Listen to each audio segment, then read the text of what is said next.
я пришла домой. Покушали мы все, пообедали, муж уехал. Старшая дочка у нас на работе была, она в 6 часов приходит с работы. Я прилегла, чтобы отдохнуть. Тут смотрю, было это около 6 часов вечера.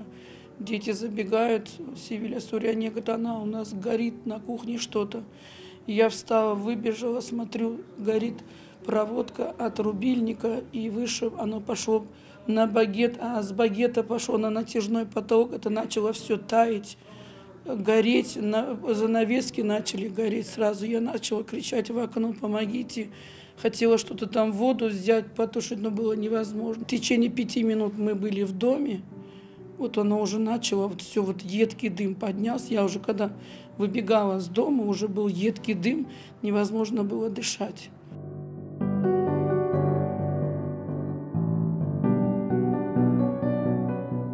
Я сразу побежала за документами. Они у меня были в спальне, в тумбочке. Дети выбежали через окно обе, Уряне с Севили, а я схватила документы. И вот прямо вот под дверью по выходу я выбежала на улицу. Уже этот сосед наш Крем тоже подбежал, говорит, мол, дома кто-то есть еще. Я говорю, нет, мы вот, дети выбежали оттуда, я сюда. Сразу же я прозвонила службу, как она, экстренная служба называется, по 112 номеру.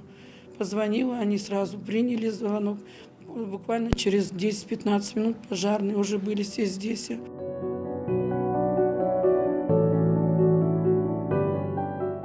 Это замкнула проводку.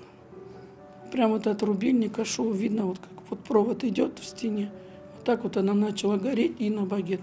Вот именно кухня начала гореть сильно очень.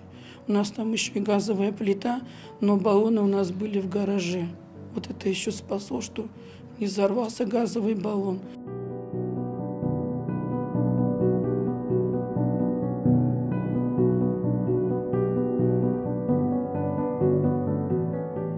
Чтобы мы вот могли это в ближайшее время закончить, хотя бы чтобы жить здесь.